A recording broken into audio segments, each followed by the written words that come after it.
The proximity alarms shrieked through the corridors of the Stellar Wanderer at 6:30 hours, dragging Dr. Sarah Chen from a dream about Earth's beaches into the harsh reality of deep space exploration. She stumbled through the cramped corridors of the science deck, her bare feet slapping against cold metal as emergency lighting cast everything in blood-red shadows. "Unknown object detected at bearing 27 Mark IV," Lieutenant Hayes called from the bridge. "Looks like an escape pod, but the design doesn't match anything in our databases." Sarah reached the main science station just as Captain Rodriguez emerged from his quarters, coffee mug in hand, and the grim expression of someone who'd learned not to trust surprises in the void between stars. "Life signs. Faint but present," Hayes reported. "Single occupant, but the pod's life support is failing. We've got maybe 6 hours before whoever's in there runs out of breathable atmosphere." "Bring it aboard," Rodriguez ordered. "Dr. Chen, I want a full xenobiological workup before we crack that thing open. We don't know what we're dealing with." 2 hours later, Sarah stood in the cargo bay staring at what looked like a crystalline egg the size of a shuttlecraft. The escape pod's surface rippled with patterns that shifted like living things, and it hummed with a frequency that made her teeth ache if she listened too closely. The bioscanners confirmed humanoid physiology, but the energy readings suggested technology far beyond human understanding. "Atmospheric composition is breathable for humans," she reported to the assembled team. "But the occupant appears to be in some kind of induced hibernation. Waking them could be traumatic or dangerous." Corporal Alex Thompson adjusted his grip on his pulse rifle muscle memory from too many first-contact situations that had gone sideways. At 32, he'd seen enough of the galaxy to know that humanoid didn't necessarily mean friendly, and in distress could be a prelude to extremely violent. "Can we communicate with them before opening the pod?" he asked. "The pod's responding to our attempts at standard first-contact protocols," Communications Officer Park reported from her portable unit. "But it's not acknowledging. Either they can't hear us or they're choosing not to respond." Captain Rodriguez studied the alien craft with the calculating gaze of someone who'd survived 15 years of deep space exploration, by treating every unknown as a potential threat. "Doctor, in your professional opinion, what are the risks of leaving them in there versus attempting extraction?" Sarah consulted her scanners one more time. "The pod's life support will fail within 4 hours. If we don't act soon, the decision will be made for us." "Open it." The pod's surface began to dissolve like sugar in water, revealing an interior that looked more grown than manufactured. Curved walls pulsed with bioluminescent patterns, and the air that escaped carried scents of ozone and something floral that had no business existing in deep space. The occupant sat in what might charitably be called a chair, though it looked more like a living thing that had decided to become furniture. She was humanoid, 2 arms, 2 legs, 1 head in approximately the right places, but there were differences that made Alex's breath catch. Her ears swept back from her skull in elegant points, and her features held a delicate perfection that seemed almost too refined for reality. "Definitely alive," Dr. Chen reported, running her medical scanner over the sleeping figure. "Heart rate steady, brain activity consistent with natural sleep. She appears to be wearing some kind of biosuit that's monitoring her vital functions." "She," Rodriguez asked. "Based on secondary sexual characteristics and bone structure, yes. And she's remarkably humanoid. If not for the ears, she could pass for human in most circumstances." As if responding to their conversation, the alien woman's eyes fluttered open. They were large and dark, reflecting the cargo bay lighting like pools of liquid starlight. She sat up with fluid grace, her gaze moving across the assembled humans with obvious curiosity rather than fear. "Greetings," she said in accented but perfectly comprehensible standard. "I am Zara of the Valdris Research Collective. Are you the beings responsible for preventing my life support failure?" Alex blinked. After years of first contact protocols involving translation matrices and cultural exchange programs, meeting an alien who spoke fluent Standard was like expecting a tiger and finding a house cat. "You speak our language," Rodriguez said. "I have been monitoring your communication frequencies since my pod's emergency systems activated," Zara replied, climbing gracefully from her living chair. "Your linguistic patterns are remarkably efficient for conveying complex concepts. I have been eager to engage in direct discourse with human subjects." "Subjects?" Alex muttered, though he was distracted by the way she moved, like she was dancing to music only she could hear. Zara's pointed ears perked forward at his comment. "You are human, correct? Homo sapiens, evolved from Earth's African continent approximately 200,000 of your years ago. I have studied your species extensively, though this is my first opportunity for direct observation." Dr. Chen stepped forward, her scientific curiosity overriding diplomatic caution. "You've studied us. How?" "The Valdris Consortium maintains observation posts throughout this galactic sector. Your species has proven fascinating in your approach to survival, exploration, and social bonding." Zara's eyes brightened with unmistakable enthusiasm. "I volunteered for deep space cultural research specifically to study human behavioral patterns." "And your ship?" Rodriguez asked, the enthusiasm dimmed slightly. "Destroyed during a hyperspace transition malfunction. The dimensional fold calculations were incorrect, and my vessel was caught between spacetime matrices. I barely escaped in the emergency pod before total structural collapse." Alex found himself studying her expression, looking for signs of deception or hidden threat. What he found instead was grief, brief but genuine, and a resilience that reminded him of soldiers who'd lost everything but refused to give up. "So you're stranded," he said. "Temporarily inconvenienced," she corrected with a slight smile that transformed her alien features into something almost human. "The Valdris will eventually locate me, but it may take several of your months. In the meantime, I find myself in the unprecedented position of conducting field research aboard an actual human vessel." Captain Rodriguez exchanged glances with Dr. Chen and Alex. "What exactly does that research involve?" Zara's ears twitched forward, an expression Alex was beginning to recognize as excitement. "Observational studies of human social structures, cultural practices, and interpersonal dynamics. Your species exhibits behavioral patterns that are unique among the spacefaring civilizations we have encountered." "Such as?" Dr. Chen asked. "Your tendency to form emotional attachments that supersede logical self-interest. Your complex hierarchical structures that somehow incorporate both cooperation and competition.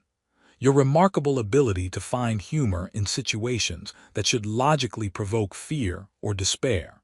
She paused, studying their faces. "And your fascinating approach to reproductive pair bonding, which appears to serve social functions far beyond simple genetic propagation." Alex felt heat rise in his cheeks and wondered why that particular topic had to come up in the first 30 minutes of first contact. "Right. Well, I'm sure Dr. Chen can help you with academic research." "Actually," Captain Rodriguez said, and Alex recognized the tone that meant his comfortable routine was about to be thoroughly disrupted. "Corporal Thompson, I'm assigning you as Miss Zara's cultural liaison. Show her around the ship, help her understand our customs, and make sure she doesn't accidentally violate any protocols." Alex opened his mouth to protest, then caught sight of Zara's expression of delighted anticipation and realized that the next few months were going to be either the most educational or most exhausting experience of his military career. Zara had been aboard the Stellar Wanderer for exactly 22 days, and Alex Thompson was beginning to understand why some ancient Earth cultures believed curiosity could literally kill cats. The alien researcher had transformed scientific inquiry into a contact sport, armed with data pads, recording devices, and an apparently limitless capacity for questions that made grown space marines break into cold sweats. "Corporal Thompson," she said, materializing beside his workstation with the silent grace that still made him jump after 3 weeks.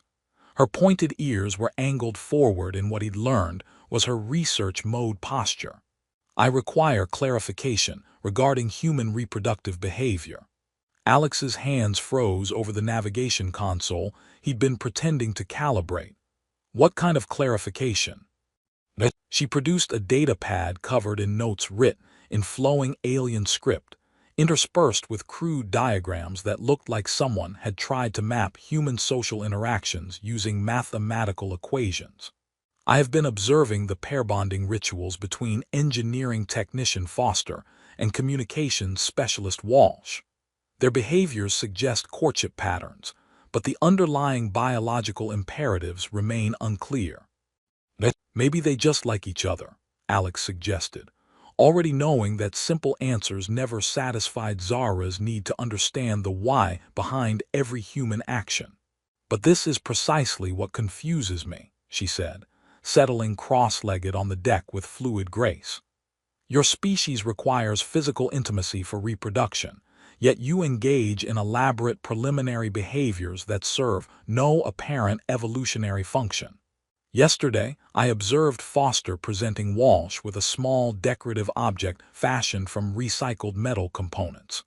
When I calculated the resource expenditure versus practical utility, the equation yielded negative values."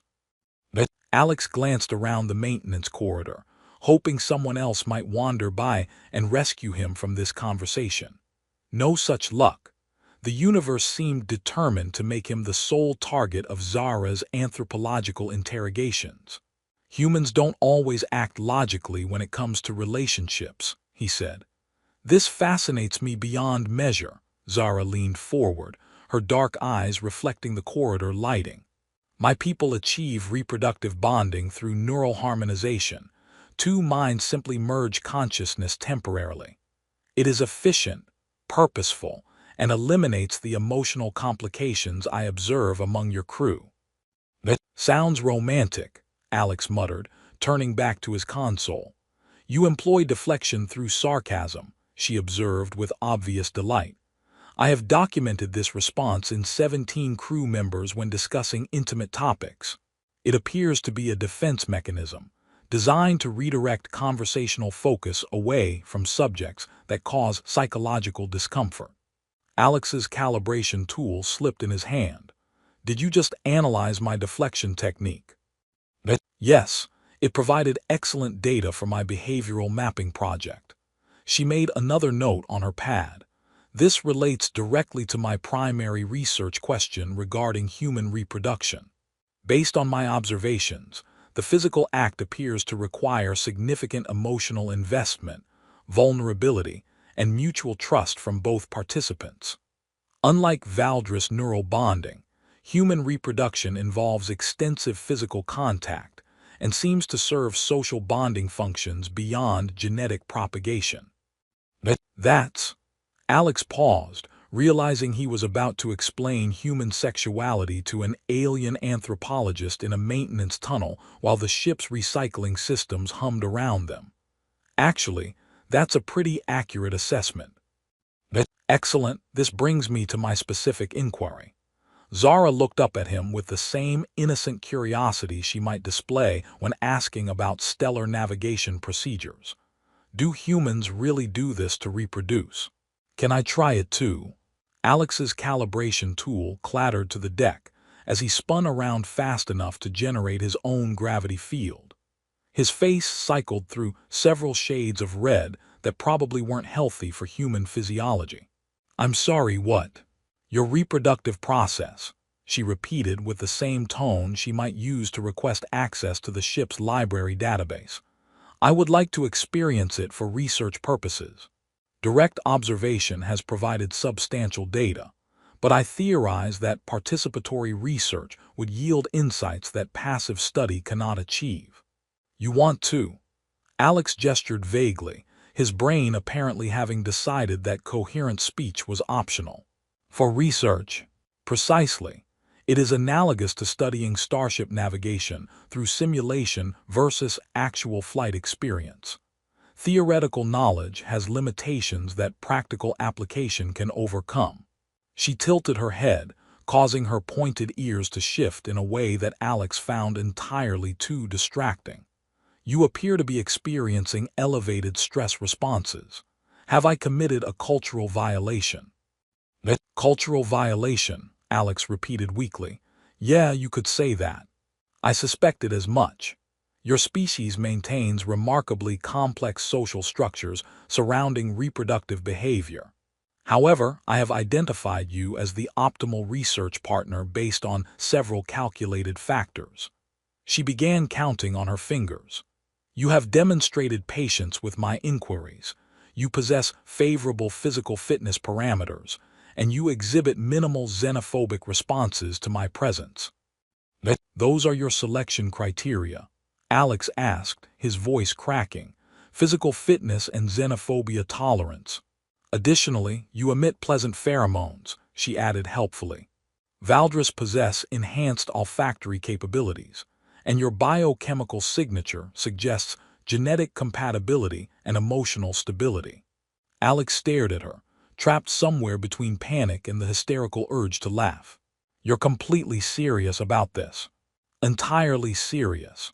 Though I confess uncertainty regarding procedural elements, my research indicates significant variation in human reproductive techniques and duration. Do you have methodological preferences? Methodological preferences, Alex echoed faintly. Yes. For instance, I have observed that some humans engage in extended preliminary activities termed foreplay, while others proceed directly to the primary reproductive sequence. There appears to be considerable variation in positional configurations, though I assume spacecraft environments impose certain gravitational constraints. Alex leaned against the maintenance panel, wondering if it was possible for a human brain to simply short-circuit from information overload. Zara, I need you to understand something about humans and what you're asking. I am prepared to receive educational information, she said solemnly, data pad ready. It's not just a biological function for us, it's... He searched for words that wouldn't send him into cardiac arrest. It's something we usually do with people we have feelings for, people we love. Love, she repeated thoughtfully. The emotional bonding mechanism that enhances pair stability and offspring survival rates. Yes, I have observed this phenomenon, though its neurochemical basis remains unclear. But it's not just neurochemical, Alex found himself saying with surprising earnestness. It's about connection, trust, caring about someone else's happiness even when there's no logical benefit to yourself. But Zara was quiet for a long moment, her alien features thoughtful. And this emotional state is prerequisite for human reproduction. Not prerequisite, but it's what makes the difference between something mechanical and something meaningful. Meaning, she mused, her ears flicking back in what he'd learned was her expression of deep concentration. Another concept my people approach differently. We derive meaning from knowledge acquisition and understanding expansion. You derive it from emotional connections and shared experiences. She looked up at him with those impossibly expressive eyes. Perhaps my research methodology requires fundamental revision. Alex felt something shift in his chest as he watched her process this information with the same intensity she brought to studying quantum mechanics or stellar cartography. Maybe understanding is more important than experiencing, he said quietly. Or perhaps, Zara said slowly, true understanding requires both knowledge and experience, but experience without emotional context may be merely mechanical. The maintenance corridor fell quiet except for the steady hum of life support systems and the distant vibration of the hyperdrives. Alex realized he was looking at her differently now, not as a curious alien researcher, but as someone genuinely trying to understand what it meant to be human in all its complicated, illogical, beautiful complexity. The mess hall conversations died like someone had activated a ship-wide mute function when Zara approached Lieutenant Davies' table with the focused determination of a scientist about to conduct a critical experiment.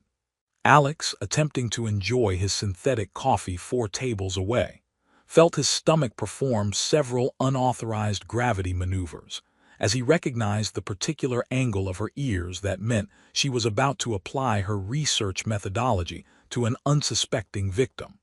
"Lieutenant Davies," she announced with ceremonial precision, "I wish to engage in reproductive research with you for educational purposes." Davies' spoon, loaded with something that optimistically called itself porridge, froze halfway to his mouth. The mess hall achieved the kind of silence usually reserved for funeral services or the moment before explosive decompression. Even the food synthesizers seemed to pause their mechanical humming in anticipation. "You want to what?" Davies managed, his voice climbing several octaves. "Reproductive research." "You've been studying me?" Davies asked weakly. "I have been studying everyone," Zara replied with cheerful directness that made Alex contemplate early retirement from the space service. "However, you rank 4th in my revised compatibility assessment, which places you within optimal parameters for educational research." 4th. Davies' voice carried wounded pride that made several nearby crew members struggle to contain snorts of laughter. "Yes, Corporal Thompson remains first due to our established rapport and his demonstrated patience with my inquiries. Dr. Chen ranks 2nd due to shared intellectual interests, though her current focus on analyzing my escape pod's biotechnology limits her availability for interpersonal research." She glanced toward Alex's table, and he attempted to sink lower in his chair. "Chief Martinez ranks 3rd, but his existing pair bond with Medical Officer Santos creates complications for research parameters." Ensign Park leaned over from the adjacent table. "Who's 5th?" "Communications Officer Walsh, though his recent courtship success with Technician Foster has removed him from available research subjects." Zara delivered this information with the same clinical tone she might use to discuss atmospheric pressure readings. "6th is Navigation Specialist Kim, but protocol restrictions regarding chain of command create potential complications. This is like the galaxy's most awkward dating algorithm," someone whispered from across the room. Davies had recovered enough to set down his spoon with exaggerated care. "Zara, I'm honored to make your top 10. Top 15, she corrected. "There are 63 potential research subjects aboard this vessel, accounting for existing pair bonds, rank restrictions, and individuals who have specifically requested exclusion from my observational studies. People can opt out." Alex called from his table, causing half the mess hall to turn and regard him with expressions ranging from sympathy to malicious amusement. "Certainly." Captain Rodriguez established the protocol, after Chief Engineer Williams filed a formal complaint regarding my questions about his emotional attachment to the main engines. Zara's ears flicked back in what Alex had learned was her version of embarrassment. "I was investigating human tendencies to anthropomorphize mechanical systems, but apparently my methodology was interpreted as criticism of his professional competence." Davies cleared his throat, drawing attention back to his predicament. "Look, Zara, I appreciate the scientific approach, but human relationships don't usually involve ranking systems and compatibility assessments." "This presents a fascinating contradiction," she replied, settling into the chair across from him with graceful precision. "Your civilization's courtship applications utilize exactly such systems, algorithms analyzing compatibility based on interests, psychological profiles, and biological factors. Yet you claim organic relationship development should be spontaneous and emotionally driven. How do you reconcile this logical inconsistency?" The mess hall held its collective breath as Davies wrestled with what might have been the most philosophically complex question ever posed over artificial breakfast foods. "Dating apps are." He paused, clearly realizing he was about to discuss human romance while half the ship's crew listened with rapt attention. "They're just tools. They don't replace actually getting to know someone." "Ah," Zara made a notation. So algorithmic analysis serves as preliminary screening, but successful pair bonding requires extended personal interaction to evaluate emotional compatibility factors that cannot be quantified through data analysis. Something like that, yeah. Excellent. Then I propose we initiate what humans term a date. I have researched appropriate activities based on your documented interests. She consulted her pad again. Option 1. We could observe stellar phenomena from the observation deck while discussing quantum mechanics and consuming recreational beverages. Davies blinked in surprise. That actually sounds pleasant. Option 2. We could engage in competitive problem-solving exercises while experiencing your preferred musical selections. Research indicates that intellectual stimulation combined with auditory pleasure creates optimal conditions for emotional bonding. Okay, that's not terrible either, Davies admitted, and Alex noticed he was beginning to look genuinely interested rather than terrified. Option 3 involves physical recreational activities in the gymnasium, as I have observed that shared physical challenges often enhance emotional connections among humans. However, my enhanced reflexes and strength parameters may create unfair advantages that could compromise research validity. What kind of physical activities? Davies asked, and Alex detected a note in his voice that suggested Zara's systematic approach to romance might be working better than anyone had anticipated. Competitive handball, climbing simulation, or what I understand is called zero-gravity basketball, though I remain uncertain about regulations regarding enhanced alien capabilities. Her ears perked forward with obvious enthusiasm. I find basketball particularly intriguing, as the physics of trajectory calculation combined with team coordination presents fascinating parallels to space navigation principles. The mess hall had transformed from silent observation to barely contained entertainment. As the crew watched Davies realize he was being methodically and efficiently courted by an alien woman who had converted dating into a reproducible scientific experiment. You know what? Davies said, a smile tugging at the corners of his mouth. Option 1 sounds perfect. There's supposed to be a pulsar alignment visible from observation deck 2 tonight around 2100 hours. Zara's entire expression brightened with the same enthusiasm she displayed when successfully deciphering complex human behaviors. Outstanding. This will provide excellent baseline data for relationship development analysis. She paused, tilting her head with sudden uncertainty. Should I attempt physical affection gestures during our interaction, or would that interfere with natural courtship progression patterns? Davies laughed. Actually laughed, and Alex realized with a mixture of relief and something that definitely wasn't jealousy that Zara's scientific approach to romance was going to succeed exactly as efficiently as she'd calculated. Let's see what happens naturally, Davies said. Naturally, she repeated thoughtfully. Spontaneous responses to environmental and emotional stimuli rather than predetermined behavioral protocols. Exactly. As the mess hall returned to normal conversation levels and Davies began explaining pulsar observation techniques to his enthusiastic research partner, Alex finished his coffee and tried to ignore the strange emptiness in his chest that absolutely wasn't disappointment. The ion storm hit the stellar wanderer at 4:23 hours like the universe's most violent temper tantrum, transforming the peaceful research vessel into a carnival ride designed by sadistic physicists. Alex rolled out of his emergency station bunk as alarms screamed through corridors that flickered between normal lighting and the blood-red glow of emergency power. All hands to emergency stations. Captain Rodriguez's voice cut through the chaos with military precision.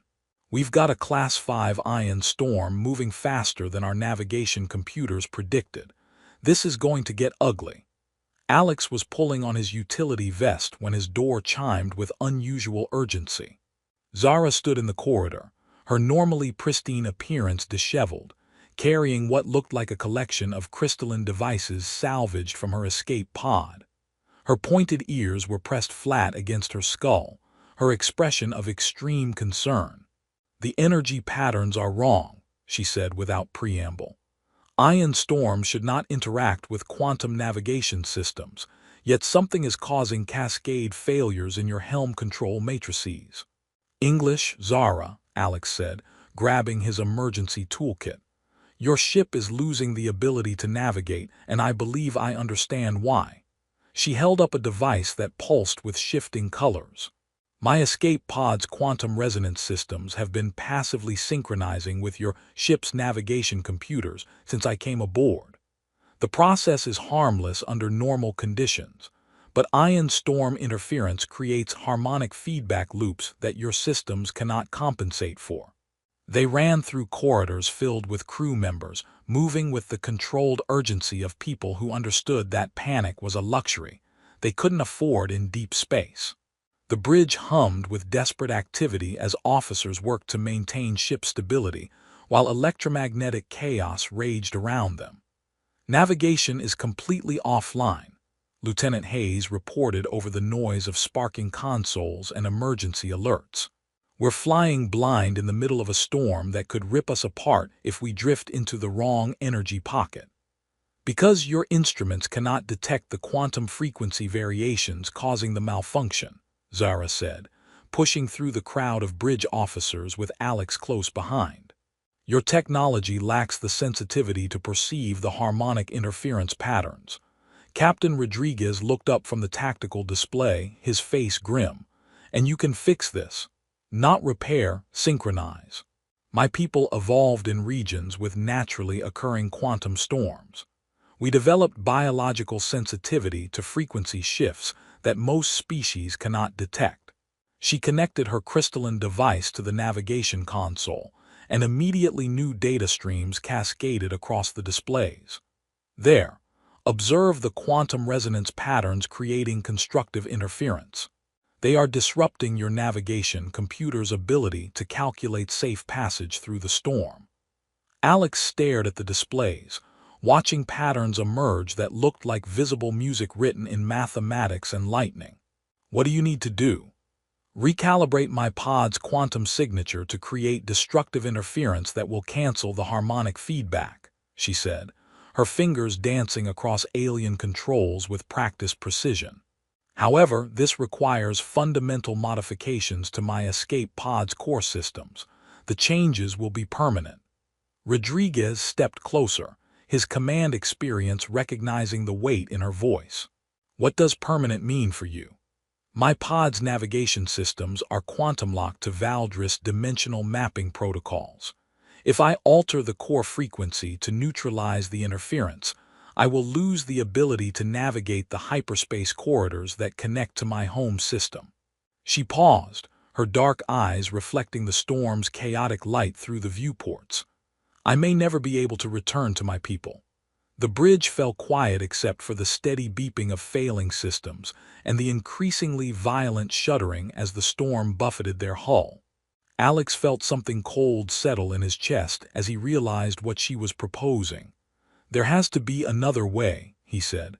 "Perhaps, but not within our current time constraints." She looked around at the assembled crew, her alien features soft with what might have been affection. "I have learned much about human nature during my time aboard this vessel. You face impossible choices by prioritizing others' welfare over personal survival, even when logic suggests self-preservation should take precedence." "That's not logic," Alex said quietly. "That's just caring about people." "Yes," she smiled, and the expression transformed her face into something beautiful and heartbreaking. "I am beginning to understand the emotional foundations that make such choices possible." The next 2 hours passed in a blur of technical modifications and increasingly desperate system alerts. Zara worked with the focused intensity of someone performing surgery on reality itself, her hands moving across alien controls while human engineers crowded around her, trying to understand technology that operated on principles their textbooks couldn't explain. "Quantum synchronization at 60%, she reported, her voice steady despite the fine tremor in her hands that betrayed enormous mental strain. Harmonic interference decreasing, but not rapidly enough for safe storm passage. Hull integrity at 78%, Hayes called out. Whatever you're doing, it's working, but we need more time than the storm's willing to give us. Alex watched Zara push her alien technology beyond safe parameters, forcing systems to adapt in ways they were never designed to handle. Her ears had gone pale, and exhaustion was etching lines around her eyes as she fought to save a ship full of beings who weren't even her own species. "Let me help," he said, moving to stand beside her. "You cannot operate these controls. The quantum interface requires neural compatibility that, not the controls. You." He placed his hand over hers on the crystalline device, feeling the strange warmth and electrical tingle that accompanied contact with her technology. "You said your people bond through mental connection. Maybe human contact can provide some kind of stability during the synchronization." She looked at him with surprise that shifted into something deeper and more complex. "That is theoretically possible. Physical contact might help maintain neural coherence during the quantum recalibration process." "Hull integrity at 70%, Hayes announced, fear beginning to creep into his professional calm. Zara's hand tightened under Alex's as she pushed her escape pod systems into final synchronization. The crystalline device flared with brilliant light, and suddenly the chaotic interference patterns on the displays collapsed into smooth, regular waves. "Navigation restored," someone shouted, and cheers erupted across the bridge as their ship regained the ability to steer clear of the storm's most dangerous energy pockets. Alex didn't let go of Zara's hand as she slumped against the console with exhaustion. "Did it work? Can you still get home?" She was quiet for a long moment, her alien eyes studying the modified displays that now showed her escape pod's quantum signature permanently synchronized with human technology. "My navigation systems are no longer compatible with Valdris dimensional protocols," she said finally. "But I have discovered something remarkable about human emotional bonding." "What's that?" "Home is not always a location you return to. Sometimes it becomes something you choose to build with others." She looked up at him, and Alex saw his own reflection in her dark eyes. "Your species has taught me that connection is not simply about biological compatibility or shared genetics. It is about choosing to synchronize your existence with another being, even when the process requires fundamental changes to who you are." Captain Rodriguez cleared his throat, reminding them that half the bridge crew was still watching with interest. "So, does this mean you're staying with us permanently?" Zara's ears perked up with the expression Alex had come to associate with her most profound discoveries. "I believe I am continuing my long-term anthropological research into human pair-bonding behaviors," she said with scientific solemnity. Then her mouth curved in what was unmistakably a human smile. "Though I suspect I may require a dedicated research partner with extensive expertise in the subject matter." Alex laughed, the sound carrying all the relief and joy and impossible hope that came from discovering that sometimes the best answers were the ones you never thought to ask for. "I think I can help with that research project." "Excellent," Zara said, her fingers still intertwined with his. "Though I should warn you, my methodology has evolved considerably since my initial inquiry. I now understand that the most meaningful research cannot be rushed, and the most important discoveries happen not through direct questioning, but through patient observation and gradual understanding." "Sounds like a long-term project," Alex said. "The longest," she agreed, "possibly requiring several decades of intensive study." Around them, the stellar wanderer hummed with the steady rhythm of restored systems, carrying its mixed crew of humans and one determined alien researcher through the vast darkness between stars, toward whatever discoveries awaited those brave enough to bridge the space between different worlds and different hearts.